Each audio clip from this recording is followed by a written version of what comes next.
Assalamualaikum warahmatullahi wabarakatuh. Bismillahirrahmanirrahim. Alhamdulillahirrahmanirrahim. Wabihi nasta'inu ala umur dunya wa din. Wassalatu wassalamu ala asyrafil anbiya'i wal mursalin Sayyidina Maulana Muhammadin wa ala alihi wa sahbihi ajma'in, amma ba'du. Alhamdulillahirrahmanirrahim. Kita masih diberikan taufik, hidayah serta inayah dari Allah, sehingga Allah selalu memberikan kita nikmat, yaitu nikmat sehat dan nikmat sempat. Oleh karena itu, marilah nikmat ini kita syukuri dengan selalu menjalankan perintah Allah dan menjauhi segala larangan-larangan Allah.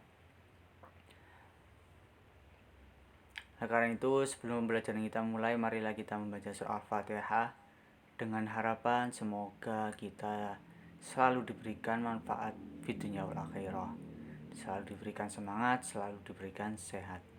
Ala hadiniyah wa ala niyatin kulli sholihah. Al-Fatihah. A'udzu billahi minasyaitonir rajim. Bismillahirrahmanirrahim.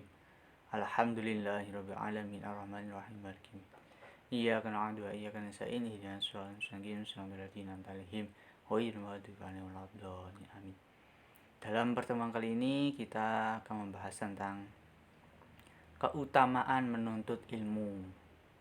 Masya Allah, ilmu sangatlah penting bagi kita. Al-ilmu nurun, ilmu adalah cahaya. Ilmu adalah cahaya yang selalu menerangi kehidupan kita, kehidupan dunia maupun kehidupan akhirat. Oleh karena itu, sebelum menuntut ilmu, alangkah baiknya memang harus sudah mengetahui keutamaan menuntut ilmu, agar ketika kita menuntut ilmu itu menjadi semangat, menjadi mengetahui, oh ternyata ilmu itu sangatlah penting bagi kehidupan kita. Untuk pengertian ilmu menurut Kamus Besar Bahasa Indonesia KBBI, kata ilmu diartikan pengetahuan tentang suatu bidang yang disusun secara bersistem menurut metode tertentu yang dapat digunakan untuk menerangkan gejala tertentu di bidang pengetahuan atau kepandaian tentang soal duniawi, akhirat, lahir, batin, dan sebagainya. Bahwasanya ilmu ini menurut KBBI ini adalah suatu bidang ya. Kalau di KBBI itu suatu bidang yang sistemnya itu mencakup tentang gejala-gejala. Bagaimana kita menerangkan gejala ini? Kenapa kok terjadinya siang dan malam?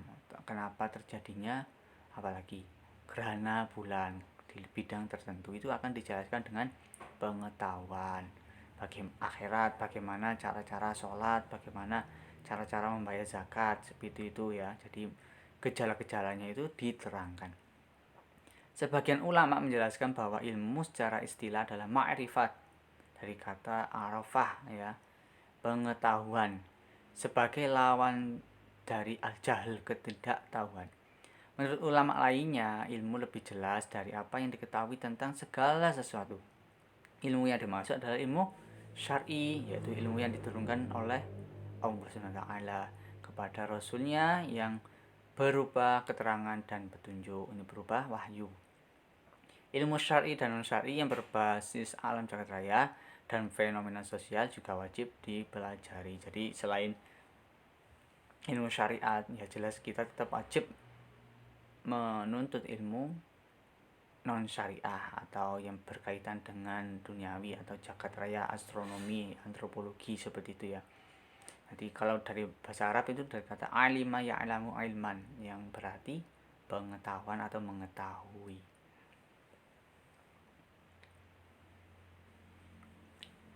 Klasifikasi ilmu ini yang pertama ilmu fardu ain.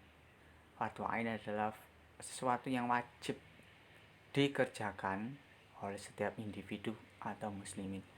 Itu merupakan ilmu yang wajib dipelajari oleh setiap muslim, biasanya disebut dengan ilmu agama.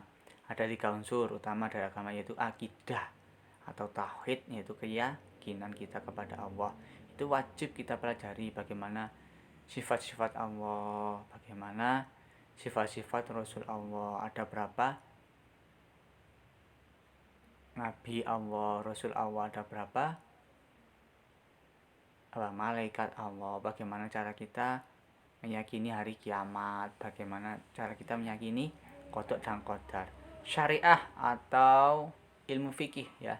Ilmu fikih, bagaimana tata cara sholat, tata cara ibadah, tata cara membayar zakat, banyak sekali. Akhlakul karimah, akhlak ini sangat penting ya. Sangat penting bagi kita. Ilmu tanpa akhlak itu seperti apa? Tidak ada artinya, akan sia-sia, karena yang pertama dilihat oleh orang itu akhlaknya, baru ilmunya. Yang kedua, fardu kifayah. Ketika sudah ada yang mengerjakan, maka gugurlah kewajiban yang lainnya. Jenis ilmu yang fardu kifayah adalah ilmu yang apabila sudah ada di sebagian muslim mempelajarinya, maka sudah gugur kewajiban muslim lainnya. Di antaranya ilmu yang dibutuhkan manusia untuk urusan dunia, yaitu ilmu yang merujuk kepada ilmu sains ya, yang diperoleh melalui pengalaman, pengamatan, penelitian seperti kedokteran, fisika, kimia, biologi, astronomi, geografi, antropologi, sosiologi, matematika, pertanian, ekonomi, apalagi tentang rekayasa perangkat lunak, otomotif, itu fardu kifayah. Tidak harus semuanya itu dikuasai, cuma bidang-bidang tertentu, seseorang yang tertentu yang menguasainya. Keutamaan dan kemuliaan ilmu. Satu, menjadikan manusia memiliki keunggulan dari makhluk lainnya. Manusia adalah makhluk yang sempurna. Yang membedakan dengan makhluk lainnya, dengan hewan, adalah ilmu.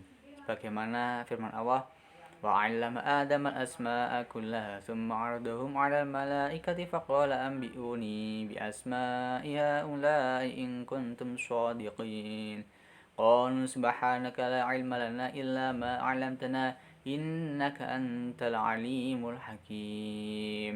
Artinya, dan diajarkan kepada Adam, Nabi Adam, nama-nama benda semuanya. Kemudian dia diperlihatkan kepada para malaikat, saya berfirman, sebutkanlah kepadaku nama semua benda ini. Jika kamu yang benar, mereka menjawab, Maha suci engkau, tidak ada yang kami ketahui selain apa yang telah engkau ajarkan kepada kami. Sungguh engkaulah yang maha mengetahui, maha bijaksana. Ini yang membedakan manusia dengan makhluk lainnya. Sungguh Allah menciptakan dengan sempurna. Oleh karena itu, kesempurnaan ini, keilmuan ini kita manfaatkan dengan baik, kita manfaatkan kepada hal-hal yang baik. Jangan sampai ilmu kita manfaatkan untuk kejahatan atau hal-hal yang keburukan. Mengangkat derajat seorang manusia. Bismillahirrahmanirrahim, sebagaimana surah Al-Mujadalah ayat 11. Ya ayyuhalladzina amanu idza qila lakum tafassahu fil majalisi fafsahu yafsahillahu lakum وَإِذَا قِيلَ شُزُوا فَشُزُوا يَرْفَعِ اللَّهُ الَّذِينَ آمَنُوا مِنكُمْ وَالَّذِينَ أُوتُوا الْعِلْمَ دَرَجَاتٍ وَاللَّهُ بِمَا تَعْمَلُونَ خَبِيرٌ. Wahai orang-orang yang beriman, ditegaskan untuk orang-orang yang beriman ya. Apabila dikatakan kepadamu, berilah kelapangan di malam majelis, maka lapangkanlah, niscaya Allah akan memberi kelapangan untukmu. Dan apabila dikatakan berdirilah kamu, maka berdirilah, niscaya Allah akan mengangkat derajat orang-orang yang beriman di antaramu dan orang yang diberi ilmu beberapa derajat, dan Allah maha teliti apa yang kamu kerjakan. Ini sangat menegaskan kepada kita bahwasanya orang yang berilmu ini akan diangkat derajatnya. Beda dengan orang yang tidak berilmu, pasti beda derajatnya di sisi Allah. Maka tetap semangat dalam mencari ilmu. Niatnya lillahi ta'ala, mencari ridhonya Allah. Insya Allah ilmu kita akan bermanfaat di dunia wal akhirah. Yang ketiga, warisan para nabi, sebagaimana hadis an Abi Darda radhiyallahu an qala Rasulullah sallallahu alaihi wasallam, innal ulama'a warasatul anbiya wa innal anbiya lam yuwarrisu dinaron wala dirhaman, innama warithuhal ilma faman khada bihi faqad akhadha bihadzin wafirin. Artinya dari Abu Darda radhiyallahu an, Rasulullah SAW bersabda, sesungguhnya ulama itu pewaris para nabi, dan sesungguhnya para nabi itu tidak pernah mewariskan dinar dan tidak pula dirham, tetapi mereka mewariskan ilmu. Maka siapa mengambilnya, sungguh ia telah mengambil bagian yang besar. Para nabi tidak pernah mewariskan dirham. Nabi Muhammad tidak pernah ilmu yang diwariskan oleh Nabi Muhammad. Nabi Sulaiman yang kaya raya sejagat gak pernah sekarang mana, gak ada kan hartanya yang diwariskan kepada umatnya, gak ada. Karena itu warisan para nabi itu ilmu, dan ilmu itu diwariskan kepada ulama ya. Sesungguhnya ulama itu adalah pewaris para nabi. Ulama ya orang-orang yang benar mengetahui ilmu, sangatnya sangat sampai ke Rasulullah Shallallahu Alaihi Wasallam, itu yang dinamakan ulama. Ilmu adalah imam amal. Wa qadimna ila ma amilu min amalin faja'alahu haba'an mansura.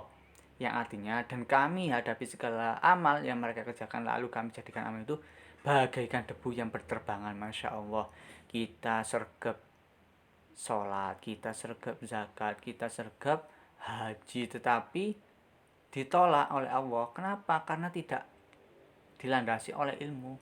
Syukur sholat, melo-melo sholat, ikut-ikut puasa, puasa ya, tetapi tidak mengerti ilmunya. Ya jelas ilmu yang tanpa amal yang tanpa ilmu jelas akan ditolak oleh Allah karena tidak ada dasarnya yang jelas. Oleh karena itu marilah dalam kesempatan ini materi ini kita jadikan sebagai motivasi kepada kita untuk selalu menuntut ilmu dan mengamalkannya dengan baik, supaya ilmu kita manfaat di dunia wa akhirat, tidak sia-sia, tidak menjadi debu yang berterbangan ya. Sia-sia kita wis sergap sholat, kesel sholat ya, tetapi tidak ada perhitungan amal di akhirat nanti kan ya, eman-eman. Karena itu marilah kita tetap semangat. Itu saja yang bisa saya sampaikan tentang keutamaan ilmu. Nanti akan dilanjutkan di pertemuan selanjutnya tentang etika menuntut ilmu. Terima kasih, mohon maaf atas segala khilaf. Kurang lebihnya saya mohon maaf. Wassalamualaikum warahmatullahi wabarakatuh.